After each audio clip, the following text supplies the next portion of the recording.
Welcomes to Praveena's kitchen. இன்றைக்கி நம்ம வந்து மீன் குழம்பு எப்படி வைக்கிறதுன்னு பார்க்க போகிறோம். இன்றைக்கி ஹஸ்பண்ட் வந்துட்டு குறவை மீனும் கெளுத்தி மீனும் வாங்கிட்டு வந்திருக்காரு. அதை நம்ம எப்படி குழம்பு வைக்கலாம்னு பார்க்கலாம் வாங்க. வந்து இதுக்கு அரைக்கிறதுக்கு தேவையான பொருட்கள் பார்த்துடலாம். ஃபஸ்ட்டு வந்து பூண்டு, நெக்ஸ்ட் வந்து நான் வந்து 2 தக்காளி வந்து கட் பண்ணி வச்சுருக்கேன். இந்த 2 தக்காளி போட்டுக்கலாம். நெக்ஸ்ட் வந்து 2 வெங்காயம், நல்லா பெரிய வெங்காயம், பெரிய சைஸ் வெங்காயம், அதையும் இதோட ஆட் பண்ணிக்கலாம்.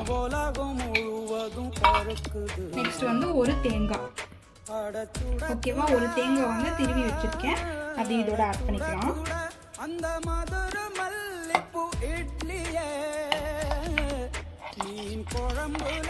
கொஞ்சம் போராட்டி சாப்பிட எச்சில் ஊறுது உள்ளுக்குள்ள இந்த போறப்பு. நெக்ஸ்ட் வந்து ஒரு டீஸ்பூன் மிளகு, ஒரு டீஸ்பூன் ஜீரகம், அதையும் இதோட ஆட் பண்ணிக்கலாம். இப்போ இது நல்லா வந்துட்டு குறைன்னு ஒரு பேஸ்ட் மாதிரி அரைச்சி எடுத்துட்டு வந்துடலாம். இப்போ குழம்புக்கு தாளிக்கிறதுக்கு தேவையான பொருட்கள் பார்த்துடலாம்.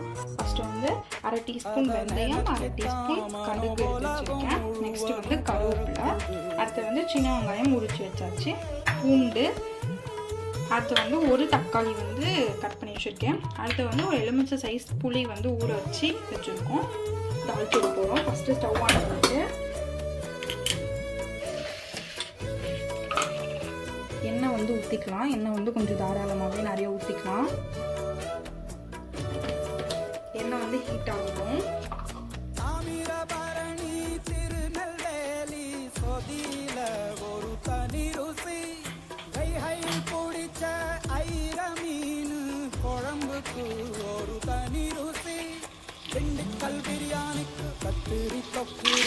எண்ணெய் வந்து காஞ்சிருச்சு. இப்போ ஒரு டீஸ்பூன் வந்து கடுகு, ஒரு டீஸ்பூன் வெந்தயத்தை போட்டுக்கலாம்.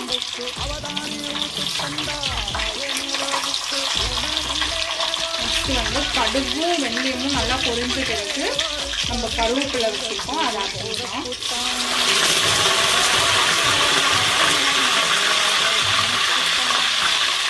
கருவேப்பிலை பொரிஞ்சிருச்சு. நெக்ஸ்ட்டு சின்ன வெங்காயம் அந்த உரிச்சு வச்சுருக்கோம், அதை ஆட் பண்ணிக்கலாம்.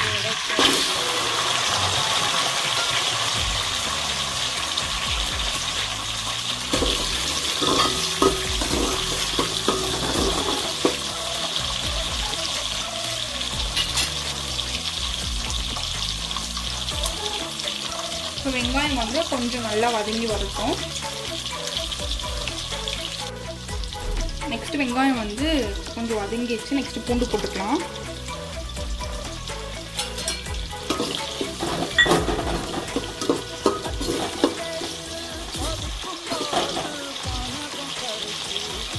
ஒரு 2 minutes பூண்டு வந்து நல்லா ஃப்ரை ஆகட்டும் ஆயிலில்.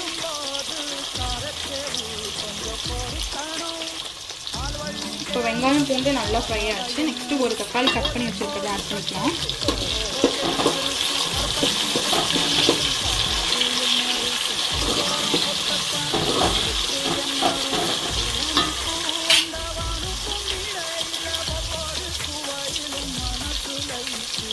இதோட கொஞ்சம் வதங்கிறதுக்கு வந்து சால்ட் போட்டுக்கலாம்.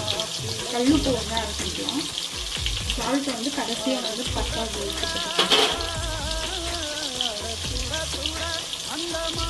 லைட்டாக மஞ்சத்தூள்,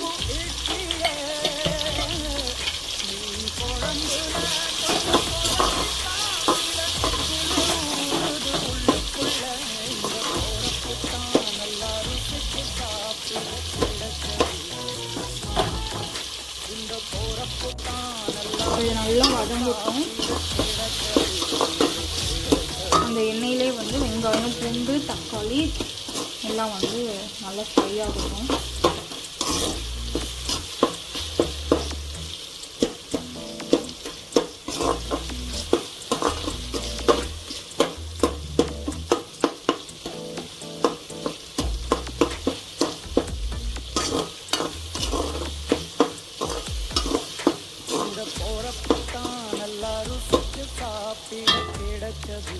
நெக்ஸ்ட் வந்துட்டு இப்போ நம்ம அரைச்சி வச்ச பேஸ்ட் வந்து ஆட் பண்ணிக்கலாம்.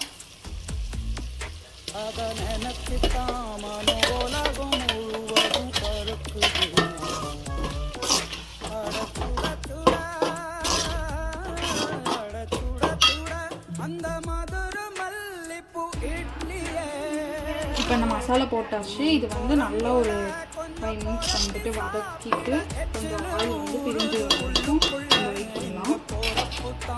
இப்போ நம்ம அரைச்சி போட்ட மசாலா வந்துட்டு நல்லா வந்து கொதிக்குது. இப்போ வந்து மல்லித்தூள் 2 டீஸ்பூன் ஆட் பண்ணிக்கலாம். 2 டீஸ்பூன் மல்லித்தூள் ஆட் பண்ணியாச்சு. வந்து மிளகாத்தூள், வரமிளகாத்தூள் அதுவும் 2 டீஸ்பூன் ஆட் பண்ணிக்கலாம்.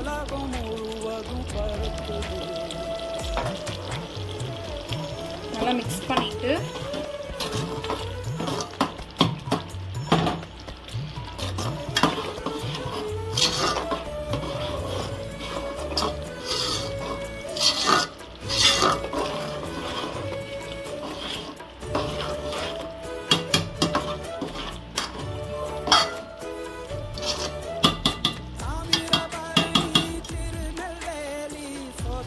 குழம்புக்கு தேவையான தண்ணி ஊற்றிக்கலாம்.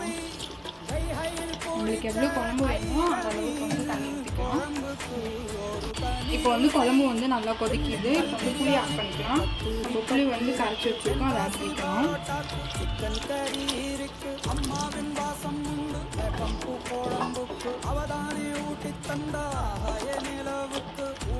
புளி ஆட் பண்ணிவிட்டு அந்த 5 மினிட்ஸ் அந்த புளியோட ஸ்மெல் போகிற வரைக்கும் கொஞ்சம் நல்லா கொதிக்கட்டும். நெக்ஸ்ட்டு மீன் ஆட் பண்ணி நம்ம வந்து சர்வ் பண்ண ரெடி ஆகிடும். இப்போ வந்து குழம்பு நல்லா கொதிச்சு இங்கே பாருங்கள் எண்ணெய் பிரிஞ்சு வந்திருக்கு. இந்த டைமில் வந்துட்டு நம்ம மீன் போட்டுக்கலாம். ஸ்டவ் வந்து சிம் வச்சுட்டு நம்ம ஒன்றா போட்டுக்கலாம்.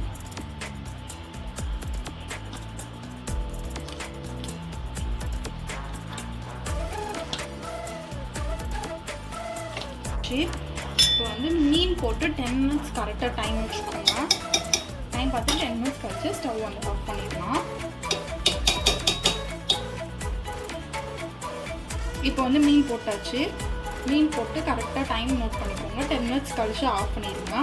இந்த டைமில் வந்துட்டு உங்களுக்கு உப்பு காரம் எல்லாம் கரெக்டாக இருக்கான்னு பார்த்துக்கோங்க. இப்போ 10 மினிட்ஸ் வந்து மீன் வெந்தோன்னா நம்ம ஸ்டவ் ஆஃப் பண்ணிடலாம். நல்லா குழம்பு கொதிச்சிருச்சு. 10 மினிட்ஸ் ஆயிடுச்சு. 10 மினிட்ஸ்க்கு அப்புறம் குழம்பு நல்லா வந்து கொதிச்சு மீன் எல்லாம் வெந்துருச்சு. இந்த டைமில் நம்ம ஸ்டவ் ஆன் பண்ணிட்டு சர்வ் பண்ணிடலாம்.